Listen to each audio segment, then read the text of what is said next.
Putusan ini yang ditetapkan Majelis Hakim di jero persidangan Pengadilan Tipikor Palembang Jumat pagi di mana Ketua Majelis Hakim Abu Hanifah baca ke putusan sikok-sikok berkas dari para terdakwa, di mana terungkap aman keempat terdakwa sudem terbukti bersalah melanggar pasal 12 huruf E Undang-Undang Republik Indonesia Nomor 20 Tahun 2001 tentang Tipikor.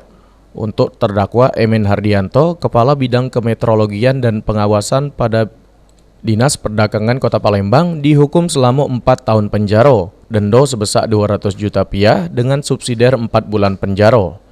Lalu dihukum untuk bayar duit pengganti sebesar 226 juta rupiah dengan subsidiar 6 bulan penjara.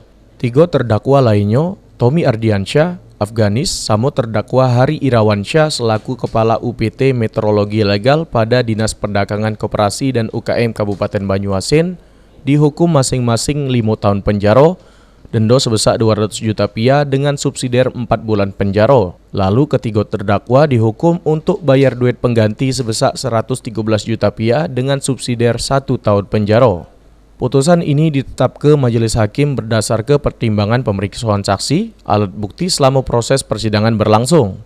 Kami dengar apa yang kami tuangkan dalam putusan diambil alih sepenuhnya, kemudian peran-peran masing-masing terdakwa sudah tertuang sesuai dengan apa yang dibacakan oleh Majelis Hakim tadi. Sangat jelas peran-peran terdakwa masing-masing. Cukup puas kita dengan vonis yang dijatuhkan? Cukup puas, tetapi kami tetap mempunyai hak pikir-pikir terlebih dahulu. Kami akan melaporkan hasil persidangan ke pimpinan dalam batas waktu 7 hari nanti.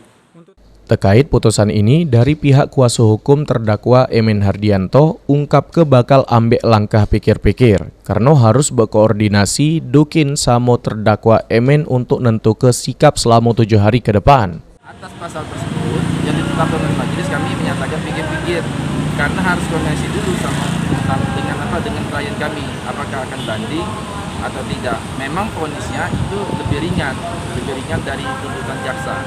Tuntutan jaksa kemarin berapa? 4 tahun 6 bulan ya. 4 tahun 6 bulan, vonisnya tadi kan 4 tahun. Memang lebih ringan, tapi kami harus koordinasi dulu pikir-pikir apakah akan menyatakan banding. Untuk status terdakwa Emen Hardianto yang selama proses persidangan tidak dilakukan penahanan sebelum putusan Majelis Hakim netapke aman terdakwa Emen Hardianto jadi tahanan kota.